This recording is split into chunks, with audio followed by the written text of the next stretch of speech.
it going? I am back. If you haven't noticed, I was actually gone for a few months off YouTube, mostly because I was traveling and I just came back recently. So I'm back to making videos. And I kind of went on vacation for a couple of months there. I went to Taiwan for a while with my wife. And then I went to Singapore for the first time, went to Japan, and I went to Vietnam for the first time.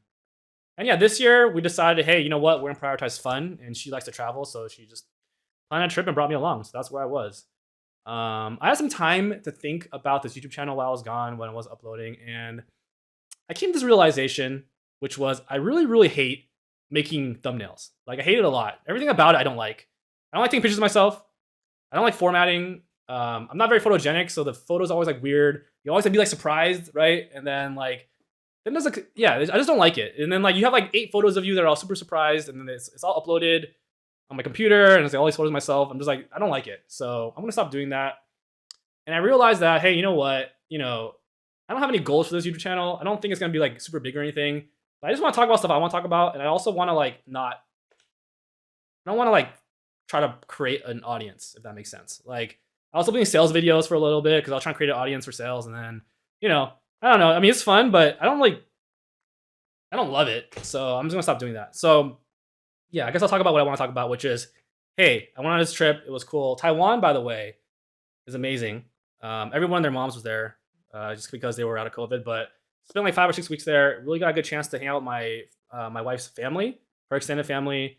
So really got to suck up to them a lot. And then yeah, if you don't haven't been to Taiwan, it's like very clean. It's very safe. Everyone's super nice. It's relatively affordable to get around and to eat, and the food is really good, and just everyone's just like really genuinely nice, and I really enjoy that. So if I could ever live in Taiwan again, I would for a long extended period of time. And I went to Vietnam for the first time. I think it's also very nice. Everyone there is like super friendly. The traffic there is insane.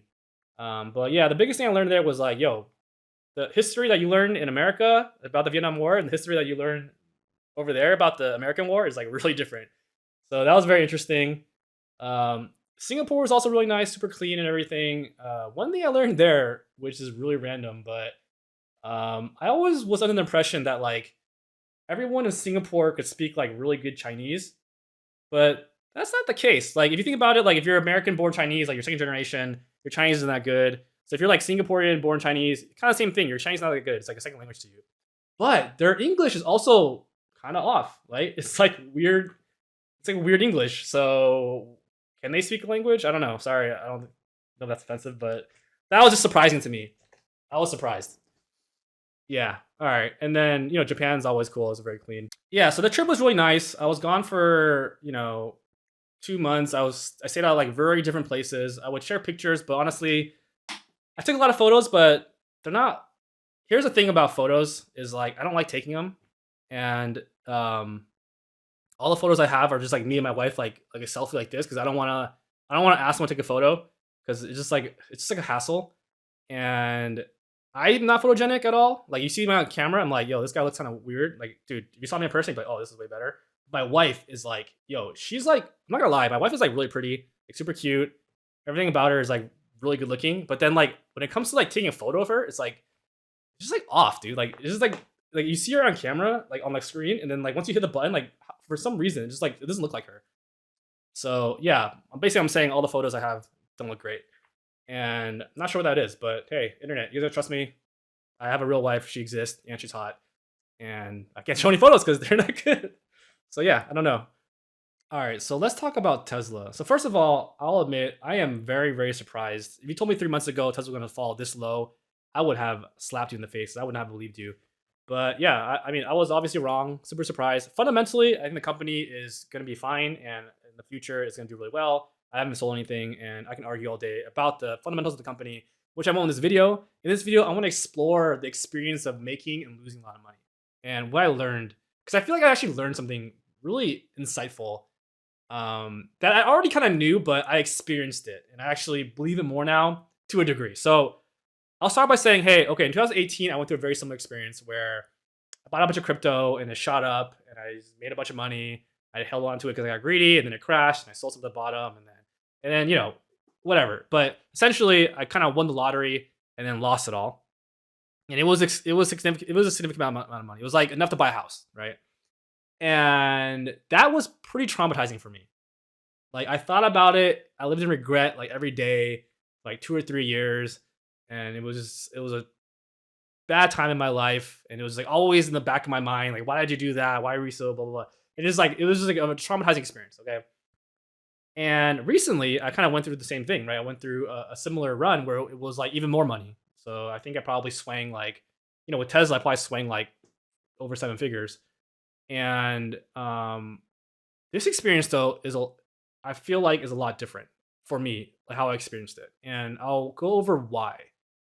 One obvious reason, and this is kind of unfair, but like I believe so much in the fundamentals of Tesla that I know it's going to come back.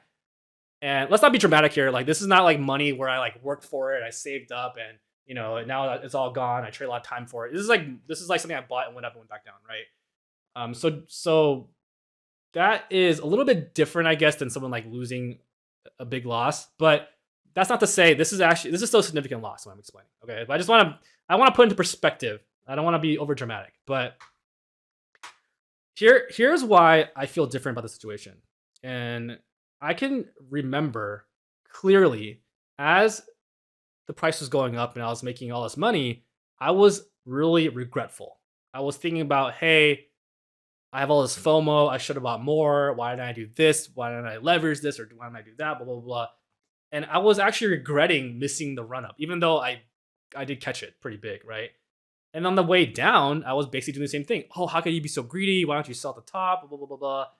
So essentially, outside of the objective of one of money is going up and one's money is going down, like I was feeling the same way. I was feeling stressed and regretful.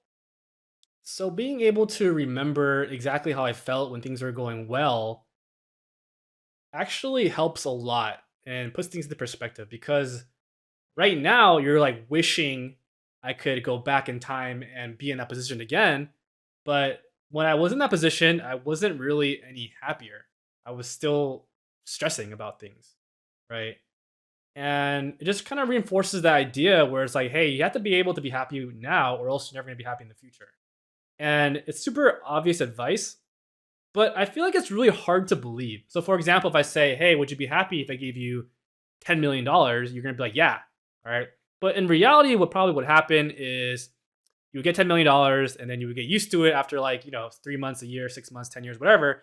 And then you'll want more again, right? Something in your life is not going to go well, and you're going to be the same level happy roughly to where you're at now. And if I say that to you right now, you don't really believe it, but in conceptually, you kind of understand it, right? So that's kind of where I'm at. So going through the experience, I was like, okay, I'm not really feeling any different now than I was when things were going well. So I need to learn to be happy now. And what I've been doing is I've been just really appreciating everything I have. So there's a lot of things I don't think about that I'm very lucky. Like I have a good relationship with my brother, my parents, my friends, my wife.